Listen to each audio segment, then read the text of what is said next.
আমি এক জায়গায় এক কবিরাজি করি, একজন 500 টাকা দিয়েছে।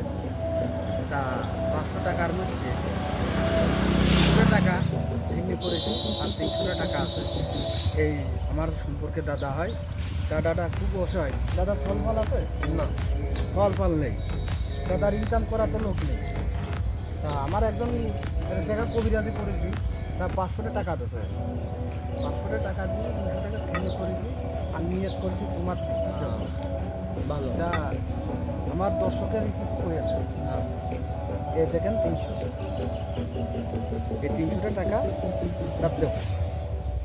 আপনারা একটু করে দেবেন যাতে এরম গরিব মানুষের যাতে আমি একটু সাহায্য সহযোগিতা করতে পারি, সবাই একটু সহযোগিতা করবেন। তা তুমি কিছু করবা? আমার দিল সন্তোষ ভাই 300 টাকা দিলে, আমি আমার সবাই আমার দিল। একটু দোয়া করে দিই আমার, হ্যাঁ। হ্যাঁ।